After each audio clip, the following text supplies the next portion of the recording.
Hoje iremos trabalhar a cadeia alimentar. Você sabe o que é isso? Exatamente, eu vou explicar para você nessa aulinha. Eu quero que você preste bem atenção. Mas antes, observe essa imagem, né? Temos aí o tubarão, um peixe um pouco menor que o tubarão e um peixe um pouco menor que o peixe que você está vendo aí. Então, observe, a cadeia alimentar é exatamente isso, né? Existe uma cadeia que é responsável, né, por essa alimentação. Ó, o maior come o menor e esse come outro menor, tá vendo? Vamos entender melhor? Observe essa imagem. Esse aqui é um ciclo, né? Observe. Vamos entender esse ciclo? Esse ciclo, na verdade, é a relação entre matéria e energia que os seres vivos utilizam para sobreviver, ou seja, as relações necessárias para a busca de energia por meio da alimentação.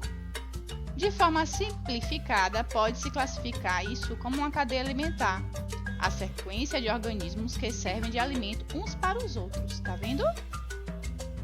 Vamos entender isso aqui, observando agora essas ilustrações. Existem os componentes dessa cadeia alimentar, que são os produtores, os consumidores e os decompositores. As cadeias alimentares são compostas por organismos que podem ser enquadrados dentro de 3 categorias. O que são os produtores? São organismos capazes de produzir seu alimento, ou seja, são seres chamados de autotróficos. Eles são sempre encontrados no início da cadeia trófica e, normalmente, são representados por organismos fotossintetizantes, como as plantas e as algas, certo? Então, quando você vê na cadeia alimentar plantas e algas, vocês vão saber que esses organismos, né, eles são, na verdade, representados como um princípio, no início da cadeia. Então, eles representam esses seres autotróficos, né, e são chamados também de produtores. Os consumidores já são os organismos que necessitam se alimentar de outros organismos, né? Vamos entender? Eles são chamados de seres heterotróficos. Os consumidores podem ser classificados em consumidores primários, secundários e terciários, certo? Os consumidores primários são aqueles que se alimentam de produtores. Então, e temos aqui, por exemplo, quem são os produtores, que a Pro falou, as plantinhas, as algas, né? Esses seres menores, organismos menores. Os consumidores primários são aqueles que se alimentam desses seres produtores, né? Enquanto os secundários se alimentam dos primários. Os terciários se alimentam dos secundários e assim por diante.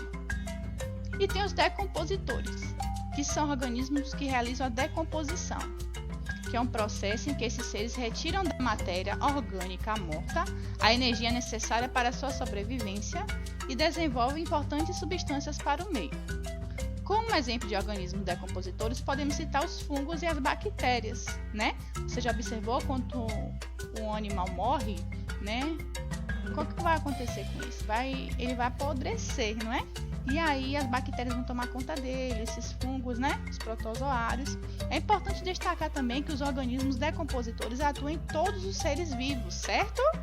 Esses seres decompositores atuam em todos e por isso muitas vezes não são representados na cadeia alimentar. Vamos lá?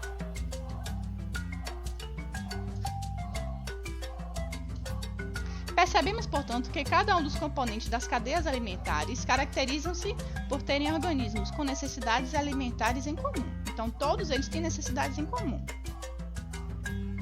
Vamos entender essas necessidades agora?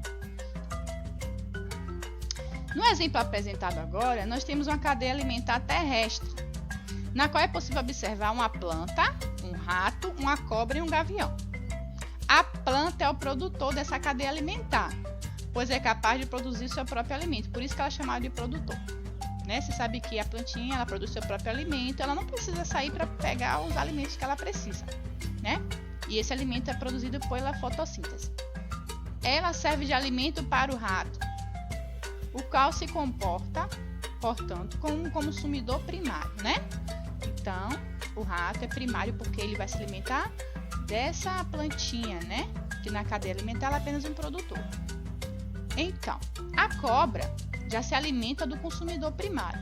Então, se esse é o primário, a cobra vai ser um consumidor secundário, certo? O gavião comporta-se como um consumidor terciário, porque é o terceiro na cadeia alimentar, tá vendo? Nessa cadeia alimentar, os decompositores não foram representados. Quem são esses decompositores? São aqueles organismos, né, o fungo, as bactérias, né, que existem em todos os seres vivos. Vamos observar essa outra cadeia alimentar. Nesse exemplo, temos uma cadeia alimentar aquática. O fitoplâncton, que é formado por organismos fotossintetizantes, é o produtor, né, que é esse aqui. Naquele caso, a gente falou da plantinha, lembra? O fitoplâncton serve de alimento para o crio, né? Que a gente conhece como camarão, mas também pessoas conhecem, esqueci como chama. Tem alguns lugares que chamam de... eu esqueci bem o nome da palavra agora.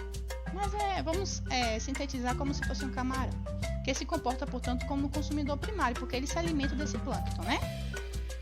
Então, ele é o consumidor primário e o crio serve de alimento para o pinguim. Nesse caso, ele é consumidor secundário, que é o segundo a se alimentar nessa cadeia. Por fim, a foca se alimenta do pinguim, né? Então, se comportando como um consumidor terciário. Lembrei, é o lagostim, né? Conhecido também como lagostim.